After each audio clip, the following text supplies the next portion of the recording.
Wow, thank you for your time. How juicy. Juicy.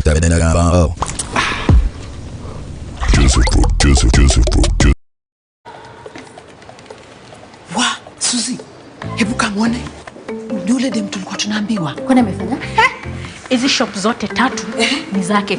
Na next door anachukua pia. Na imagine tuko na haka kitu kamoja tu. Na ni bodyguard zako na wana. Nasikia wanamshughulikia everything. ATM zake, credit card zake 24/7. Hadi usiku. Kwani 24/7 inamaanisha? That means anamlipia hata bill zake pia. KRA, NHIF, UEFA. Nafanyiwa zote akiwa ametulia tu hivi. Kitu kingine nasikia ni eti so secure. Kwani kuna banki yake, si mtu kama hizi utakamtoa nenda kwa bank. Nasikia hiyo katu hivi. The whole day kwa tablet akifanywa kila kitu. Na hao bodyguards wake ndio umpelekea do kwa majuu. Unaona wale wawili waso au fanya bulk payments. Nilisikia ni ati local accounts zake, foreign accounts zake anashughulikiwa. Aki no wonder business yake imegrow hivyo Lazima kuna banki yake special. Your banking team is at your fingertips. Go digital. Visit coopbank.co.ke and click on New Internet Banking.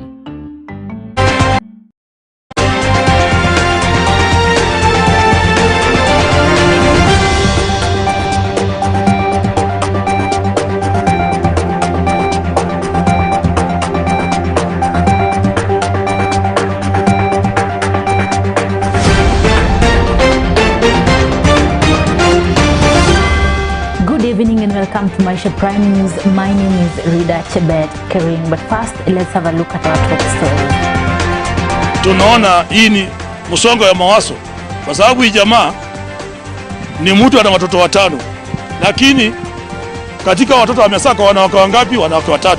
Kuna bibi watoto 2, kuna bibi watoto 2 na kuna bibi mtoto moja. The body of a 50-year-old man found behind his house with a rope around his head in Kakamega County.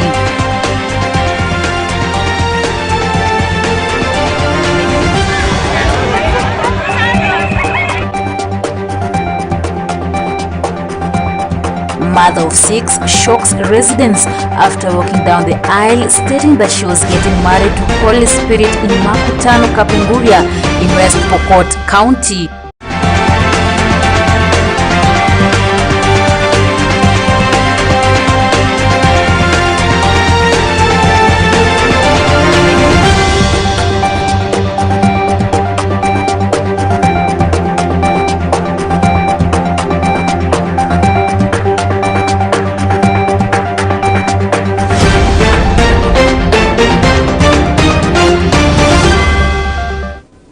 Welcome.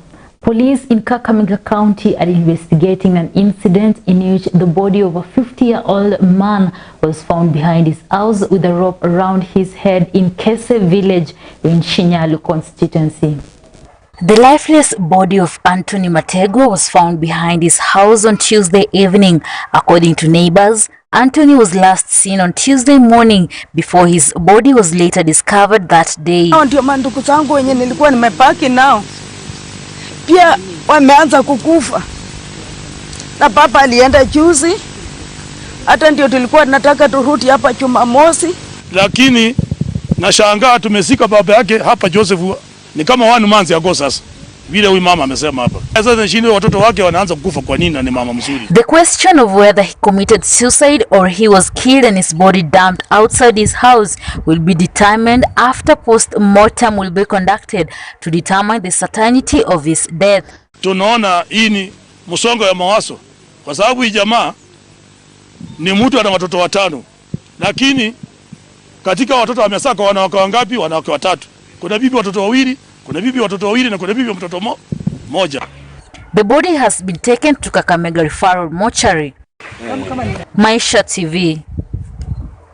President Uhuru Kenyatta today presided over the official opening of the ultra-modern name abattoir in Lucky Summer in Nairobi County. The abattoir is owned by Kenyan livestock farmers and has installed daily slaughter capacity of 12,000 and 6,000 small stock, that is for goats and sheep, for local and export markets respectively.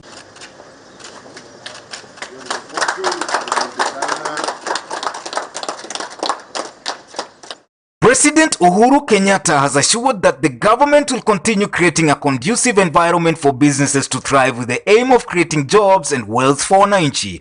The president, who spoke on Wednesday when he officially opened the Nema Abatoya in Lucky Summer, Nairobi County, said the government will continue sourcing for new markets and expanding existing ones so as to enable farmers to sell their livestock at good prices. Mbele ya mwaka huu tuko na mradi kama serikali pale Athi River ya kuanza new tanning facility, pahali ambapo mtaweza kupeleka hiyo ngozi yenu na muweze kupata pesa ambayo inastahili kwa hizo ngozi ambazo zinatoka hapa, na hiyo tutawafanyia. Haya na mengine ambayo tunafanya ni kwa sababu tunataka kuinua kilimo katika taifa letu, na yale ambayo tunafanya kwa wafugaji wetu. Nema is a 300 million shilling slaughterhouse owned by 3,000 livestock farmers and has an installed daily slaughter capacity of 12,000 and 6,000 small stock for local and export markets respectively. Over 85% of their products are sold overseas. The president said the recent reopening of the Kenya Meat Commission was part of a long-term plan by the government to cushion livestock farmers from exploitative middlemen. Yale ambaye tunatenda ni kuhakikisha ya kwamba wafugaji wetu katika taifa letu hawatanyanyaswa tena kwa sababu ya kukosa soko ama kuwa exploited na ma middlemen. The president told Kenyan farmers that the government will extend the reforms being rolled out in the tea and coffee sectors to cover other areas, among them livestock and maize farming, so as to make agriculture a lucrative economic activity. Ndio tunaendelea kufanya hata kwa wakulima wetu wa kahawa, majani chai na mimea ingine mbalimbali.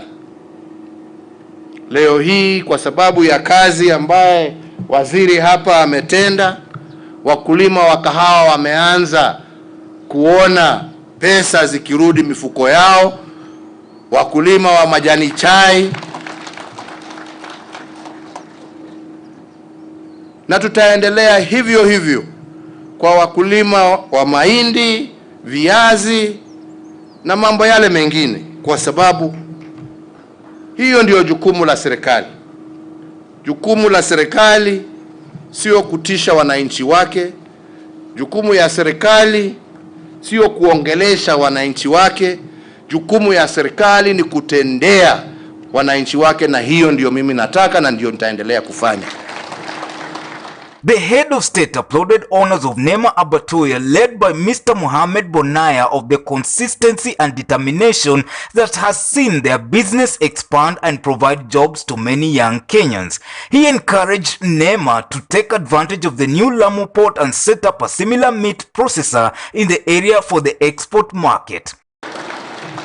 Tunajua mkiendelea kukuza hii biashara, hii ni kazi kwa vijana wetu.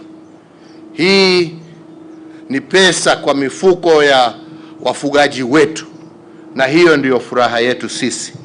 Tukiona wananchi wetu wakiweza kuendelea mbele na kuweza kupata haki kwa jasho ambaye wametoa kwa mashamba yao katika sehemu mbalimbali. Hii kiwanda peke yake na hii ambaye tumefungua expansion hii, ni kumaanisha ya kwamba kwa area hii zaidi ya vijana 1,000 watapata ajira hapa kwa sababu ya kazi yenu. Hawa ni vijana ambao labda wangekuwa wamepotea ama hawana chochote, lakini kwa sababu ya jitihada yenu wataweza kupata kazi na waweze kuchunga familia zao. Hongera, pongezi sana. Pongezi sana. Addressing wananchi who turned out to greet him on his way from Nema, President Uhuru Kenyatta urged Kenyans not to be divided along partisan lines but rather live together harmoniously so they can benefit from the investments being rolled out across the country. He said the new ultra-modern Nema slaughterhouse will offer jobs to the youth, adding that the government will construct the road leading to the area besides installing street lights to ensure the security of the residents. In addition to community water projects being undertaken by the Nairobi Metropolitan Service in the city's informal settlements, the president said the government will tarmac 400 kilometers of access roads in these neighborhoods. Maisha TV. Well, and it seems that you and I are likely to dig deeper into our pockets if the statements of the National Assembly Majority Leader Amos Kimunya is anything to go by. The legislator has defended the government move to increase the rate of borrowing even as the country's debt continues to pile up. Moreover, the government is seeking to raise the country's debt ceiling to 9 trillion. The National Assembly Majority Leader Amos Kimunya defending the government's state of spending and borrowing, terming it as unnecessary for efficient service delivery, is likely to stir mixed reactions from Kenyans who are already bleeding financially, not to mention the effects of the pandemic that has had on their day-to-day activities. We're looking at debt in Kenya because people don't understand. Fine, we have so many trillions of debt. Yeah? What can we see? Yeah? What was the money used for? Remember, the accumulation of debt goes back to 1960s. Yeah, it's some of those debts were like 40 years. We are still repaying. But Kenyans want roads. Kenyans want sports. Kenyans want airports. They want education. They want health. They want COVID vaccinations. Yeah, but they don't want to pay tax, or they can't afford to pay tax because the economies are not doing as well. Kwa sababu wakikomba pesa na mafuta inapanda, usafiri unapanda, kila kitu imepanda, na maisha yetu ya kawaida, sisi wananchi wa kawaida sisi ndio tunaumia na madeni imeongezeka. Speaking in Mombasa, the lawmaker was challenged by concerned Kenyans who accused the parliament of continuing to authorize government borrowing despite the ballooning debt and the failure by the legislators to curb the growing debts. So we should not be worried about debt. We should be worried about what we are using the money for. When a business is down, yeah, people are told, don't stay at home, don't close business. Go and get some money and invest in reviving your business, right? So our economy is down. What we now need to do is for the government to go out there, look for more money and revive the business.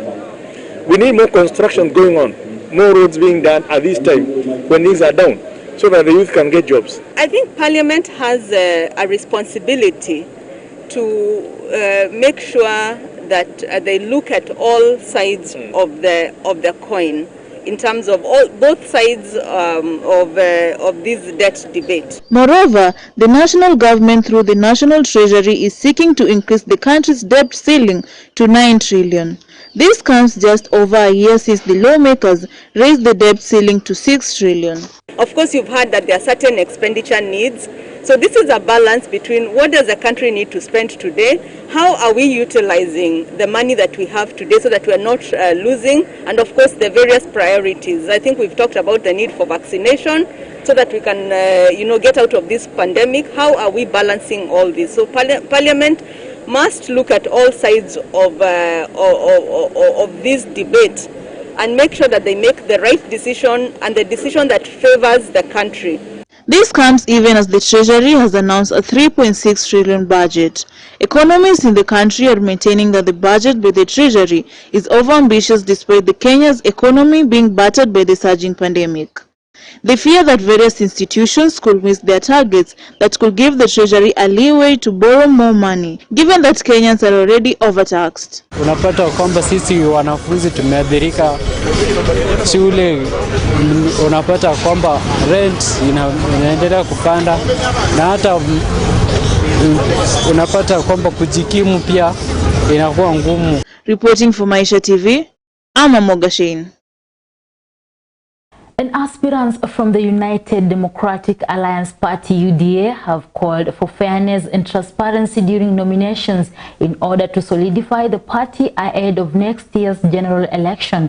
Speaking during the third UDA Aspirants Forum, the participants from the North Rift region, the leaders expressed concerns over frustrations they have been facing during the previous nominations. The issue of favorism, where party officials and leaders had their preferred candidates, was also raised. The party Secretary General Susan Maina assured the aspirants of fairness. I'd really love to see the party, the UDA party, coming in strongly and promote democracy, so that during nomination, whoever wins takes it, and then whoever does not, we come in and support the winner. Especially when it comes to nominations, where the incumbents, where the party seems to be having favored the candidate. And for our case now, this is a new dispensation. We are warning the party organ that please let there be fairness. What we are asking, encouraging our aspirants and political leaders to do is to allow everybody their space. And a section of religious leaders in the Rift Valley region are calling upon President Uhuru Kenyatta to put the military in charge of sugar millers in the country, most of whom are on their deathbeds. They say this is due to the fact that the country has seen a turnaround in the institutions put under the military command. Kwa kazi yake nzuri alipolishirikisha jeshi katika kusimamia taasisi, viwanda za kiserikali, ili ufugaji wa pesa zimepungua. Tulimuona jana akifungua kiwanda cha nyama ikiwa kiko chini ya wanajeshi. Hili limetufurahisha sana, kwa sababu tukiangalia zile za nyuma alizoziweka katika mambo ya kijeshi, tumeona inaenda vizuri. Ndege za maofisa wa serikali zilipowekwa katika uangalizi ya wanajeshi, tumeona imepungua kutembea kwa njia ambayo kwamba haina faida yoyote ya Wakenya. Imepunguza gharama juu, mpaka tumekuwa hatuzioni zikitembea ovyo ovyo.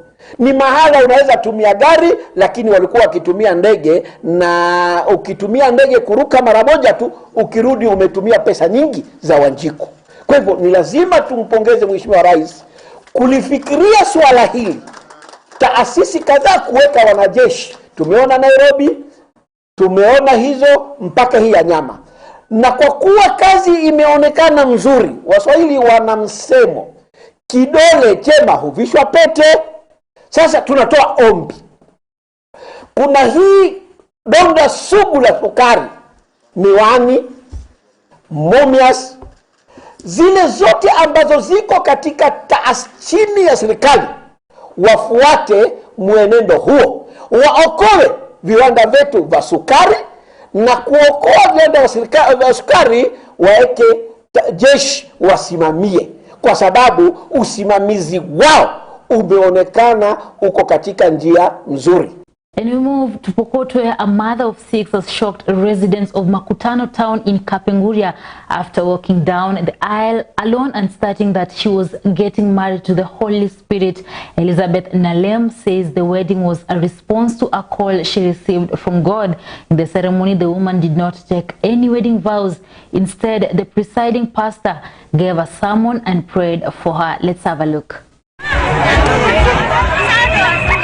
Residents in Kapenguria in West Pokot County witnessed a unique wedding that saw a lady walk down the aisles in an open field, claiming she was getting married to the Holy Spirit. Elizabeth Nalem, dressed in a white wedding gown, accompanied by friends and faithfuls, danced in a style while praying as they grant entrance to the town.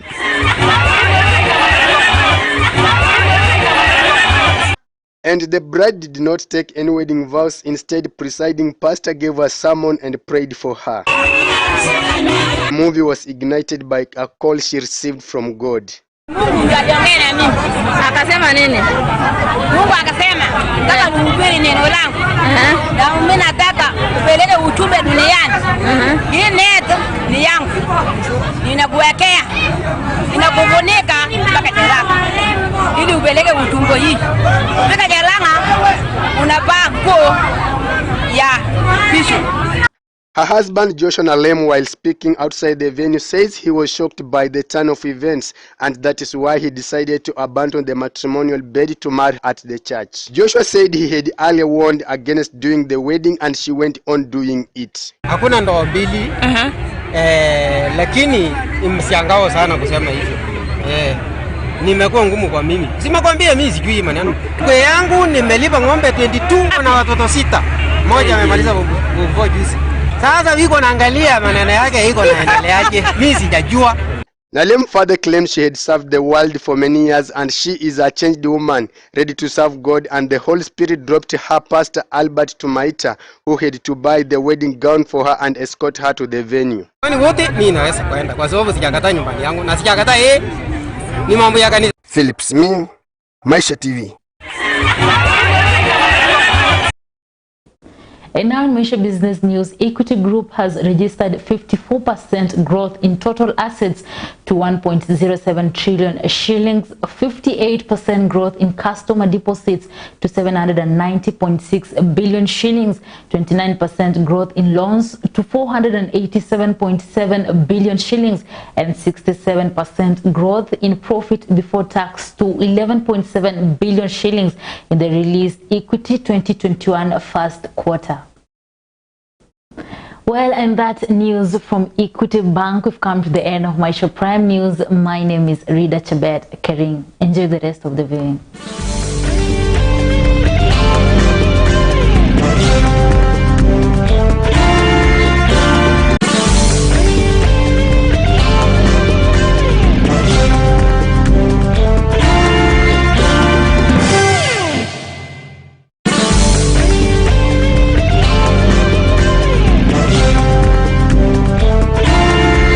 Kilimo Chapa, kipindi kinachokuelimisha, kukujuza na kukupa mwanga katika kilimo. Kipindi kilichorahisishwa hatua baada ya hatua kwenye safari ya kilimo na biashara.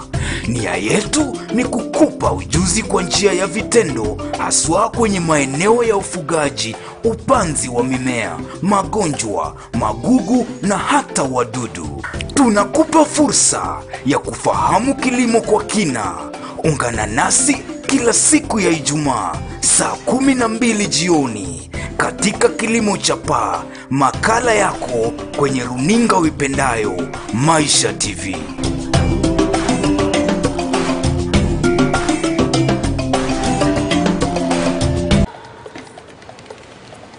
Suzi, hebu kamwone. Yule dem tulikuwa tunaambiwa. Kwani amefanya? Hizi shop zote 3 ni zake. Na next door anachukua pia. Na imagine tuko na haka kitu kamoja tu. Na ni bodyguard zako na wana. Nasikia wanamshughulikia everything. ATM zake, credit card zake 24/7. Hadi usiku. Kwani 24/7 inamaanisha? That means anamlipia hata bill zake pia. KRA, NHIF, UEFA. Anafanywa